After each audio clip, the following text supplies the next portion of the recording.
भगवान शिव कहते हैं कि भाग्य का लिखा कभी नहीं मिटता है। मित्रों, माता पार्वती ने एक बार भगवान शिव से मनुष्य के भाग्य को लेकर एक प्रश्न किया और कहा, हे प्रभु, मैं जानना चाहती हूँ कि क्या मनुष्य का भाग्य पहले से ही तय किया जाता है? दोस्तों, वीडियो शुरू करने से पहले मैं आपको बता दूं कि इसे देखने से ज्यादा सुनने में समझ आएगा, तो वीडियो को अंत तक जरूर सुने और कमेंट में हर हर महादेव जरूर लिखें।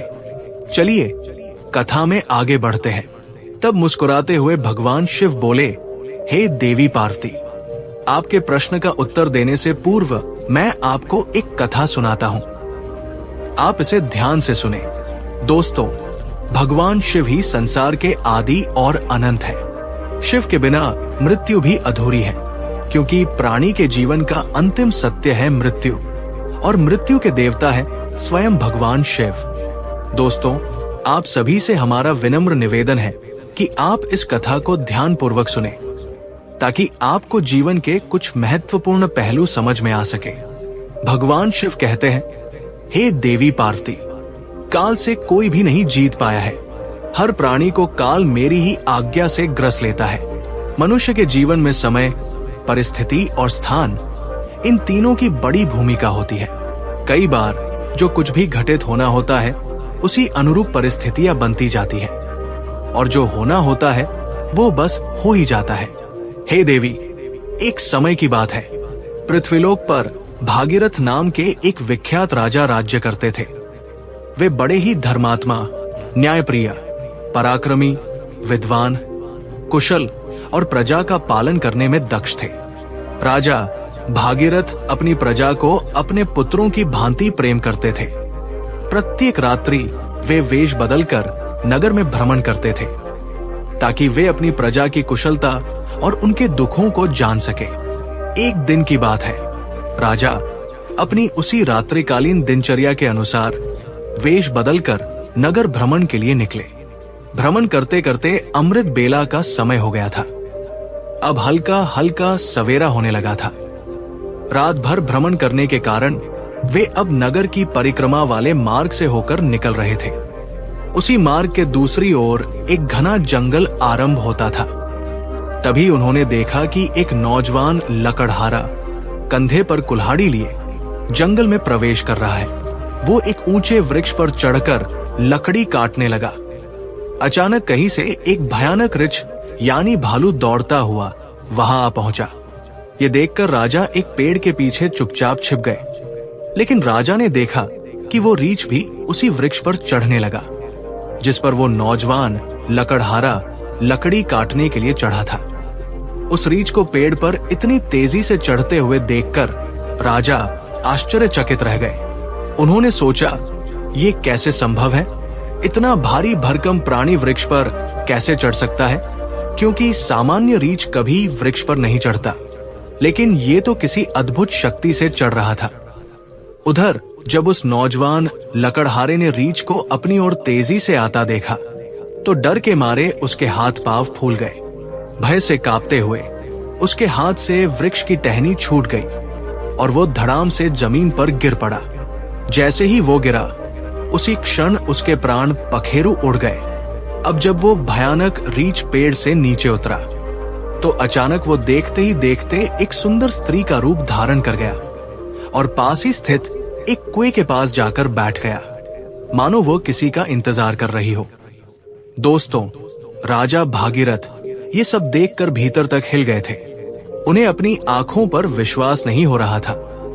उनकी सारी थकान, सारा आलस्य और नींद एक क्षण में उड़ गई, क्योंकि उन्होंने अपनी आंखों से देखा था कि कैसे वो भयानक प्राणी एक स्त्री में बदल गया। अब उनका मस्तिष्क अनेक प्रश्नों से घिर चुका था। राजा ने ठान लिया कि मैं इसका पीछा करूंगा और जानूंगा कि ये रहस्य क्या है। वे दूर खड़े होकर उस स्त्री पर दृष्टि टिकाए देख रहे थे कि अब वो क्या करती है। थोड़ी ही देर बाद राजा के दो सिपाही जो रात्रि गश्त पर थे वहां से गुजर रहे थे। संजोग की बात ये थी कि वे दोनों सगे भाई थे।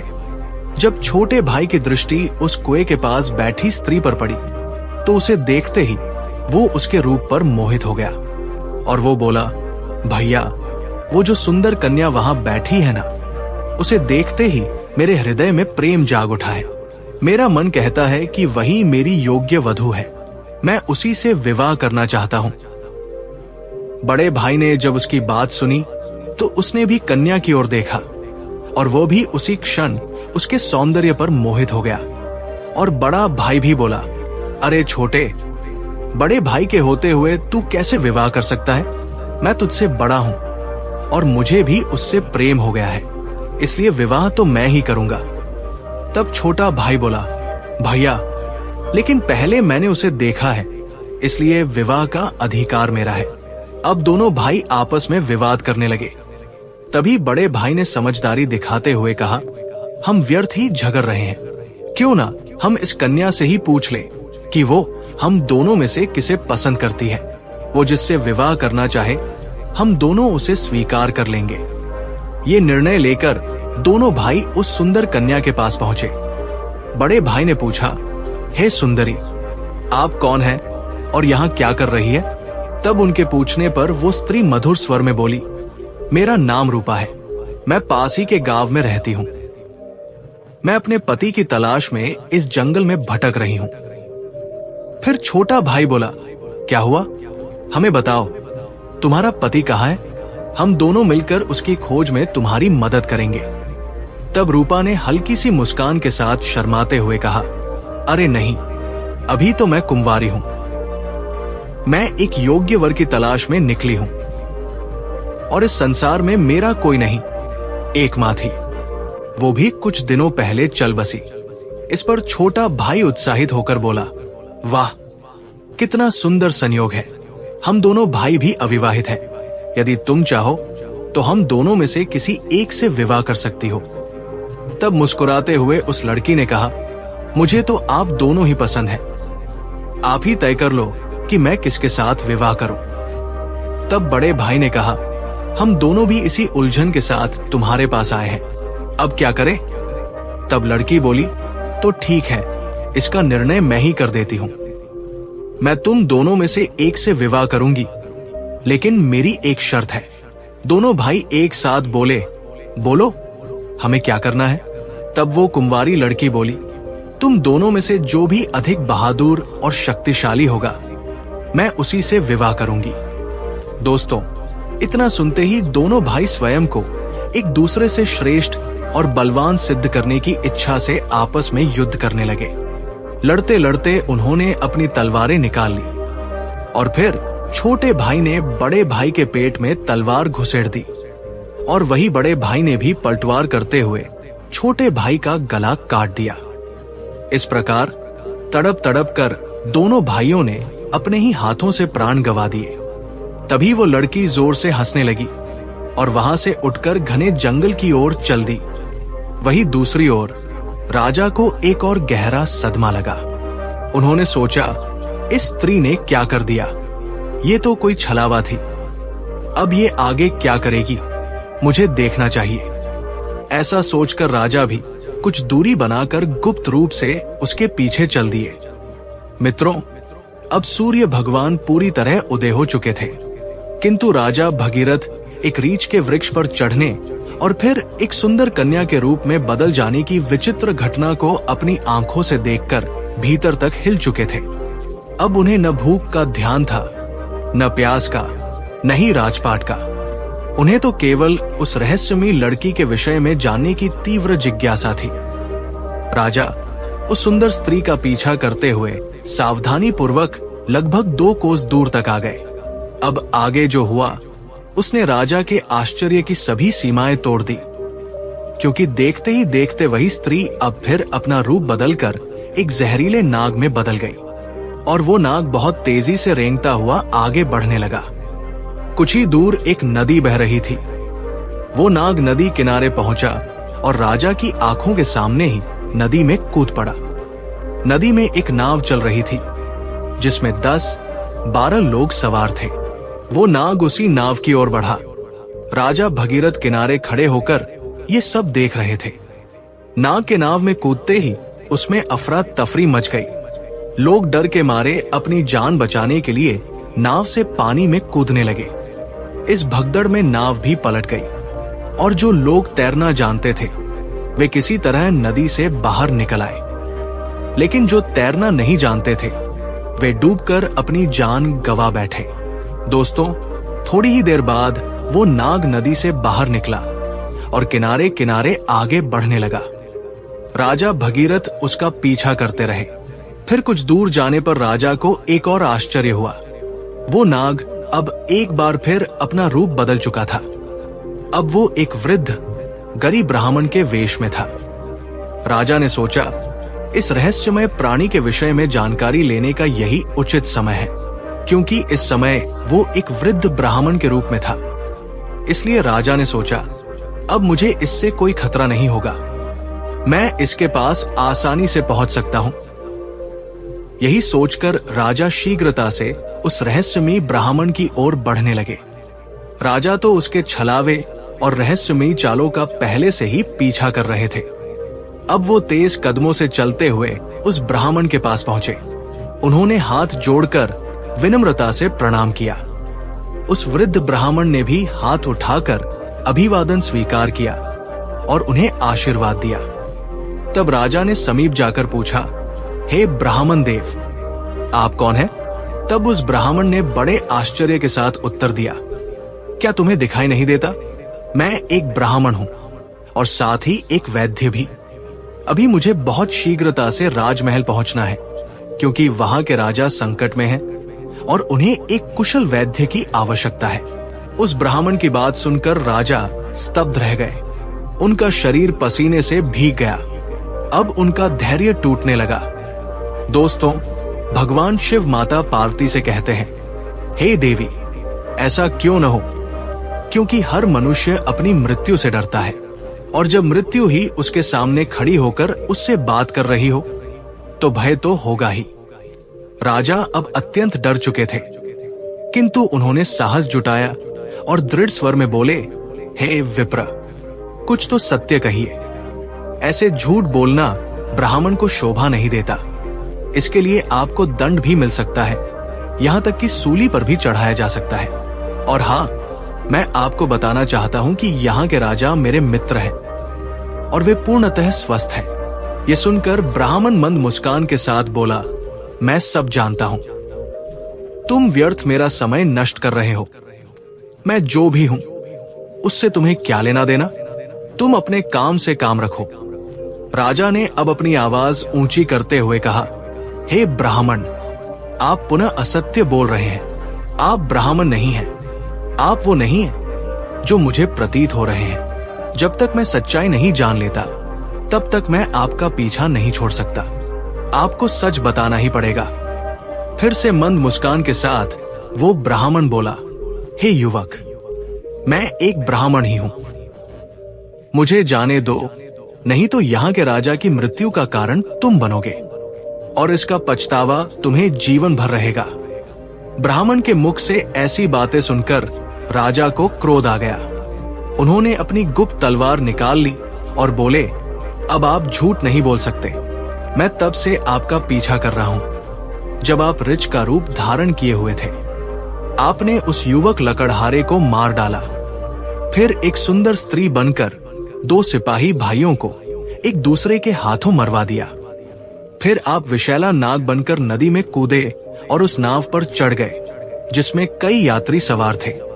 आपकी दहशत के कारण भगदड़ मची, नाव पलट गई। जो तैरना जानते थे वे तो बच निकले, लेकिन बाकी सभी डूबकर मर गए। और अब आप वृद्ध ब्राह्मण का रूप धारण करके नई चाल चल रहे हैं। इसलिए हे ब्राह्मण, अब सत्य कहो, तुम कौन हो? राजा की तीखी बातें और तलवार की नोक देखकर भी वो ब्राह्मण शांत रहा और बोला, हे युवक, यदि मैं न बताऊं तो तुम क्या कर लोगे? राजा ने तलवार को उसके और निकट कर लिया और बोले, अब तुम परिणाम भुगतने के लिए तैयार हो जाओ, क्योंकि अब तुम कई लोगों की हत्या करने के दोषी हो। इसलिए तुम्हें राज दरबार में प्रस्तुत कर सूली पर चढ़ाया जाएगा।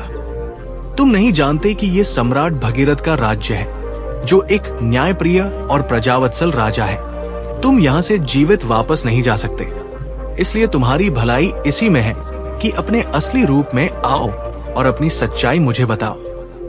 दोस्तों, तब भगवान शिव कहते हैं, हे देवी पार्वती। राजा की ऐसी बातों को सुनकर वो वृद्ध ब्राह्मण जोर जोर से ठहाके लगाकर हंसने लगा और बोला, हे राजन, मैं जानता हूं कि ये नगरी सम्राट भगीरथ की है, जो एक महान प्रतापी और धर्मनिष्ठ राजा है, और मैं ये भी जानता हूं कि वो तुम ही हो, विश्व विख्यात सम्राट भगीरथ। किंतु अब तुम भी एक बात जान लो, तुम मुझे नहीं मार सकते, बल्कि एक दिन ऐसा आएगा जब मैं ही तुम्हें मरने के लिए विवश कर दूंगा। अब तो राजा के होश ही उड़ गए। ब्राह्मण की इस प्रकार की बात सुनकर राजा भगीरथ के हाथ से तलवार छूटकर नीचे गिर गई। वे हाथ जोड़कर चुप हो गए और मन ही मन सोचने लगे, जिसने इस रूप में भी मुझे पहचान लिया, वो कोई साधारण मानव तो हो ही नहीं सकता। तभी राजा विनम्र होकर बोले, हे ब्राह्मण, अब जब आपने मुझे पहचान ही लिया है तो कृपा करके ये भी बताएं कि आप वास्तव में कौन हैं? तब वो ब्राह्मण बोला, हे राजन, किसी ने सत्य ही कहा है कि संसार में 4 हट सबसे बलवान होते हैं, राजहट, बालहट, स्त्रीहट और योगहट। तुम राजा हो, इसलिए राजहट पर अड़े हो। अब तुम बिना मेरी सच्चाई जाने रह ही नहीं सकते, ये भी मैं जानता हूं। इसलिए अब ध्यान से सुनो, मैं कौन हूं और मैं तुम्हारी राजधानी में क्यों आया हूं। तब उस वृद्ध ब्राह्मण ने बताना आरंभ किया और कहा, हे राजन, अब तुम्हें मैं अपनी पहचान बताता हूं। मेरा नाम काल है। तुम जानते हो कि संसार में जितने भी प्राणी जन्म लेते हैं, उनकी मृत्यु निश्चित होती है। इसीलिए इस धरती को मृत्यु लोक कहा जाता है। जब कोई प्राणी माता के गर्भ में आता है तो उसी समय उसका भाग्य लिखा जाता है। नियति के अनुसार आत्मा शरीर में प्रवेश करती है और वह जीवित होता है। उसी क्षण उसकी मृत्यु का समय, स्थान और कारण भी विधाता द्वारा निश्चित कर दिया जाता है। जब किसी प्राणी की मृत्यु का समय आता है तो भगवान शिव ही धर्मराज को इसकी सूचना देते हैं, क्योंकि सभी प्राणियों की मृत्यु का निर्णय शिव जी के पास होता है। धर्मराज शिव जी से आज्ञा प्राप्त कर मुझे यानी काल को आदेश देते हैं कि अब जाओ और उस प्राणी के प्राण हर लो। तब मैं मृत्यु लोक में आता हूं। मुझे पहले से पता होता है कि किस प्राणी की कब, कहां और कैसे मृत्यु होगी। इसलिए मैं उस प्राणी को निश्चित समय पर निश्चित स्थान पर पहुंचा देता हूं, वहां जहां उसकी मृत्यु सुनिश्चित हो। और जिस प्रकार उसकी मृत्यु विधाता ने लिखी होती है, मैं उसी प्रकार की परिस्थितियां और घटनाएं वहां उपस्थित कर देता हूं। इसलिए हे राजन, सुनो, उस लकड़हारे को मैंने नहीं मारा था। तब राजा ने आश्चर्य से पूछा, हे विप्र, आप ये कैसे कह सकते हैं? मैंने स्वयं अपनी आंखों से देखा है कि उस लकड़हारे की मृत्यु का कारण आप ही बने थे। तब ब्राह्मण यानी काल ने कहा, हाँ, कारण तो मैं ही बना था, लेकिन सांसारिक लोग तो यही समझते हैं कि लकड़हारा पेड़ से गिरकर मरा, जबकि वह तो मेरी योजना का हिस्सा था। उसकी मृत्यु पेड़ से गिरकर होनी निश्चित थी, इसलिए मुझे वो रूप धारण करना पड़ा। सोचो, अगर मैं असल में वृद्ध होता तो क्या कभी पेड़ पर चढ़ पाता? उसी तरह जो सिपाही मरे, उनकी मृत्यु एक दूसरे के हाथों होनी तय थी, इसलिए मुझे एक सुंदर स्त्री बनना पड़ा। फिर जो लोग नाव में डूबकर मरे, उनकी मृत्यु जल में डूबने से होनी निश्चित थी, इसलिए मैंने एक भयानक नाग का रूप धारण किया, जिससे वे सभी अपनी मृत्यु तक पहुंचे। हे राजन, अब आप समझ ही गए होंगे कि मैं कौन हूं और आपकी नगरी में क्यों आया हूं। समय, स्थान और परिस्थिति, ये तीनों ही एक प्राणी की मृत्यु में मुख्य भूमिका निभाते हैं। राजा गंभीर हो गए और बोले, हे विप्र, आपने मुझे जो ज्ञान दिया उसके लिए मैं आपका आभार व्यक्त करता हूं। लेकिन मेरे मन में एक और प्रश्न है। आपने थोड़ी देर पहले कहा था कि इस नगर के राजा की मृत्यु होने वाली है, किंतु मैं तो आपके सामने जीवित खड़ा हूं। तब काल मंद स्वर में बोले, हे राजन, मृत्यु तो हो चुकी है। वो मृत्यु तुम्हारे छोटे भाई चित्रांगद की थी, जो तुम्हारी अनुपस्थिति में राजगद्दी पर बैठा था।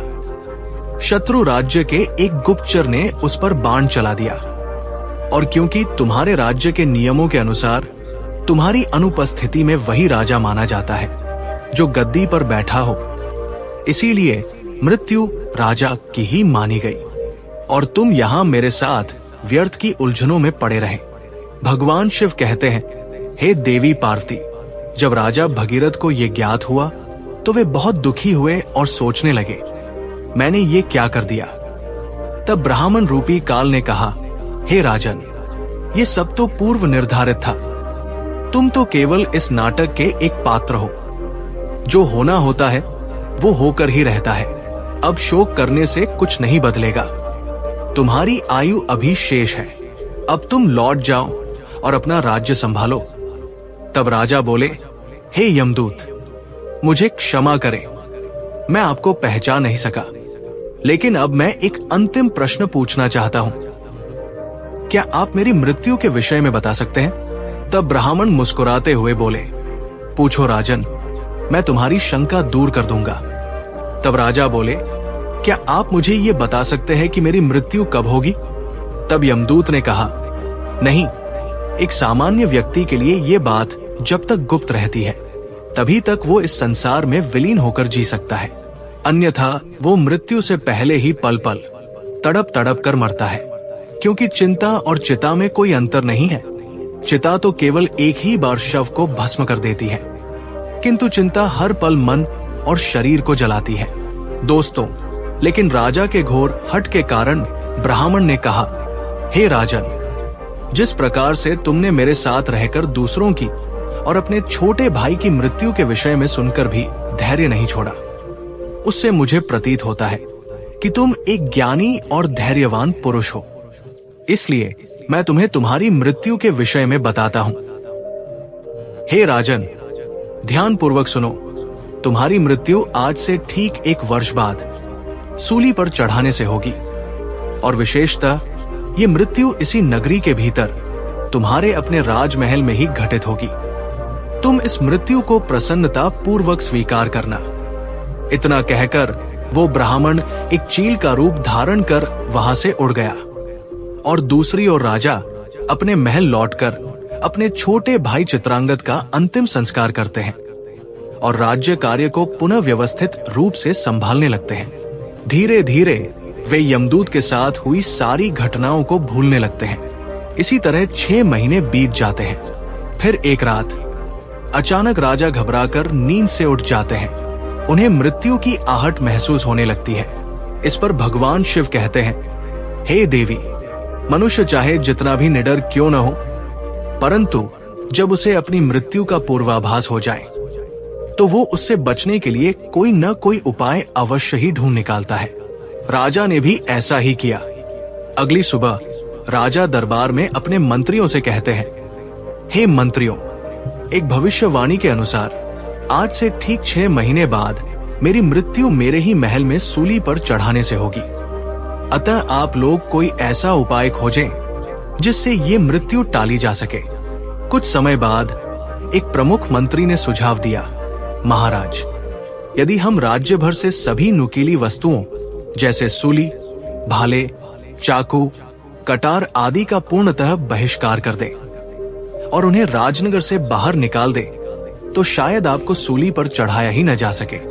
मंत्री की ये सलाह राजा को और अन्य सभासदों को भी पसंद आती है और वे वैसा ही करते हैं। दोस्तों, राजा भगीरथ अब थोड़े शांत हो जाते हैं, किंतु मृत्यु का भय उनके भीतर अब भी जीवित रहता है। इस भय के कारण अब उन्हें नींद नहीं आती और वे मन को बहलाने के लिए नए नए शौक अपनाने लगते हैं। इसी तरह दिन बीतते हैं और वह दिन भी आ जाता है जिसके अगले दिन भविष्यवाणी के अनुसार राजा की मृत्यु होनी थी। अब राजा और भी अधिक व्याकुल हो जाते हैं। उन्हें समझ नहीं आता कि क्या करें। वे सोचते हैं, क्यों न आज की रात राजमहल से बाहर ही रहा जाए। हो सकता है यदि मैं महल में न रहूं तो भविष्यवाणी झूठी साबित हो जाए। ये सोचकर वे मध्यरात्रि में एक गरीब भिखारी का वेश धारण कर चुपचाप महल से निकल पड़ते हैं और नगर की गलियों में घूमने लगते हैं। अब कई दिनों की नींद न लेने के कारण वे थक जाते हैं। तभी वे एक घर में चुपचाप घुस जाते हैं। वो घर एक दर्जी का था, जो राजा और रानी के विशेष वस्त्र सिलने का कार्य करता था। राजा उस घर में चुपचाप एक कोने में जाकर सो गए। अब रात्रि का अंतिम प्रहर बीत रहा था। राजमहल में किसी को यह ज्ञात नहीं था कि राजा कहाँ है, क्योंकि कई दिनों से वे अपने कक्ष से बाहर नहीं निकले थे। सब यही समझ रहे थे कि महाराज अभी भी अपने कक्ष में ही विश्राम कर रहे हैं। उधर उस दर्जी के घर में कुछ चोर आते हैं और राजा रानी के लिए सिल रहे बहुमूल्य राजसी वस्त्र चुराकर भाग जाते हैं। जब अगली सुबह दर्जी को यह घटना पता चलती है, तो वो घर के कोने में सो रहे उस व्यक्ति को, जो कि राजा थे किंतु भिखारी के वेश में थे, चोर समझ बैठता है। बिना पहचाने वो राजा को बांधकर सीधे राज दरबार में ले जाता है। अब राजमहल में राजा भगीरथ का पुत्र, जो अब युवावस्था में है, पिता की अनुपस्थिति में राज्य गद्दी पर बैठा था। उसने बिना जांच पड़ताल किए उस भिखारी को चोर मानकर सिपाहियों को आदेश दिया कि इसे सूली पर चढ़ा दो। ये सुनकर राजा चौंक कर उठ बैठते हैं। चारों ओर का वातावरण देखकर उन्हें समझ आ जाता है कि वे स्वयं ही अपने पुत्र के द्वारा दिए गए मृत्यु के आदेश में फंस चुके हैं। ये वो दिन था जिसकी भविष्यवाणी 1 वर्ष पहले ब्राह्मण ने की थी।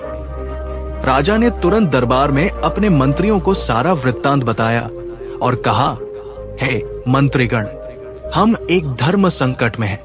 न तो मैं अपने पुत्र के आदेश का अपमान करना चाहता हूं और न ही मृत्यु का वरण करना चाहता हूं। अब आप ही कोई उपाय बताइए। तब महामंत्री ने उस दर्जी को बुलाया और सभा को संबोधित करते हुए कहा, राजन, आपके आदेश की मर्यादा बनी रहे और महाराज के प्राण भी सुरक्षित रहें। इसके लिए हम इन्हें सूली के स्थान पर एक सुई की नोक पर बैठा देते हैं। इससे आदेश की पूर्ति भी होगी और किसी की मृत्यु भी नहीं होगी। ये बात सभी को उचित लगी। समय के अनुसार राजा को सुई की नोक पर बैठाया गया, परंतु होनी को कुछ और ही मंजूर था। जैसे ही राजा सुई की नोक पर बैठे, वो सुई उनकी पीठ में चुभ गई। रक्त बहने लगा और वैद्य बुलाए गए, पर तब तक बहुत देर हो चुकी थी। धीरे धीरे राजा का शरीर शिथिल हो गया और वे वही तड़पते हुए अपने प्राण त्याग देते हैं। दोस्तों, भगवान शिव माता पार्वती से कहते हैं, हे देवी, मनुष्य अपने भाग्य को चाहे जितना भी बदलना चाहे, परंतु जो होना निश्चित है वो होकर ही रहता है। यही कारण है कि परमेश्वर ने मनुष्य को भविष्य जानने की शक्ति नहीं दी, ताकि वो वर्तमान को जी सके। अतः प्रत्येक प्राणी को अपने कर्मों के पथ पर चलना चाहिए, धर्म का पालन करना चाहिए और हर क्षण को भगवान के नाम में समर्पित करते हुए जीना चाहिए। यही सच्चा जीवन है। तो दोस्तों, यही थी राजा भगीरथ की अद्भुत और रहस्यमयी कथा, जो हमें ये सिखाती है कि भाग्य से कोई नहीं बच सकता, चाहे कोई कितना भी उपाय कर ले। यदि आपको ये कथा अच्छी लगी हो तो कृपया इस वीडियो को लाइक करें। अगर आप हमारे चैनल पर नए हैं तो इसे सब्सक्राइब जरूर करें, ताकि ऐसे ही रहस्यमयी, प्रेरणात्मक और आध्यात्मिक कथाएं आपको नियमित रूप से मिलती रहें। जय भोलेनाथ, हर हर महादेव। आपका दिन मंगलमय हो।